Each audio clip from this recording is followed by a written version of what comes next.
Les prévisions de Laurent seront d'autant plus fiables. Organisé pour la première fois en Laponie, le Finland Trophy est un raid entièrement féminin. Une cinquantaine d'équipes prendront le départ le 25 janvier prochain pour cette course à pied, à vélo et à ski dans des conditions climatiques forcément extrêmes. Rencontre avec nos équipes de France 3 Régions.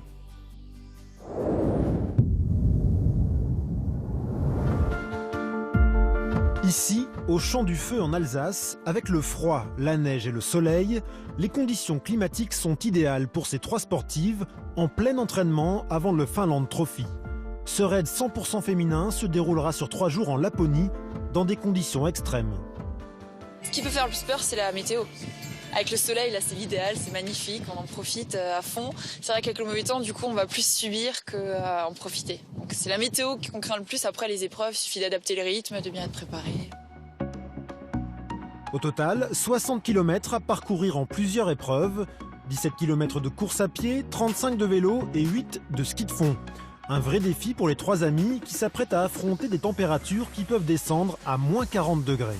Ça nous effraie un peu, surtout pour la perte d'énergie. Je pense qu'on se rend même pas tellement compte parce qu'on n'a jamais vécu ça. On sait s'entraîner justement dans des températures assez basses. On a déjà fait par du moins 10 qu'on avait déjà ici en Alsace.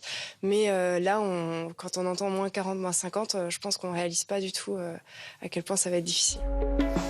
À Bruges, en Gironde, on n'a pas forcément le froid nécessaire. Alors, ces autres candidates ont choisi, elles, de s'entraîner dans un congélateur industriel.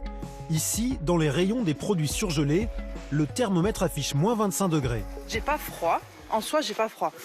C'est vraiment que à ce niveau-là. Bouche et nez. Que j'ai pas couvert, puisque j'avais pas ma cagoule. Et du coup, je pense qu'avec la cagoule et les néoprènes dessus, ça devrait le faire. Après, 17 bornes, ça risque de faire long. Un raid au profit de la lutte contre le cancer. Une partie des bénéfices sera reversée à une association caritative contre la maladie. Une cause chère à Malika. C'est de le faire pour ma sœur, elle qui n'est plus là en fait, qui est décédée à 34 ans d'un cancer du sein, donc très jeune. Et je le fais même pas pour moi qui l'ai eu il y a 3 ans, parce qu'au final, j'ai jamais eu l'impression d'être malade. Avec 104 femmes, soit 52 équipes, la première édition de cette aventure sportive, humaine et solidaire dans le Grand Nord est déjà un vrai succès. Départ prévu le 25 janvier. On va les suivre, hein, j'espère. Une belle aventure. J'irai bien, vous savez quoi? Bon, c'est un peu trop tard, là, mais voilà. Avant de savoir si le temps va s'arranger grâce à notre journal du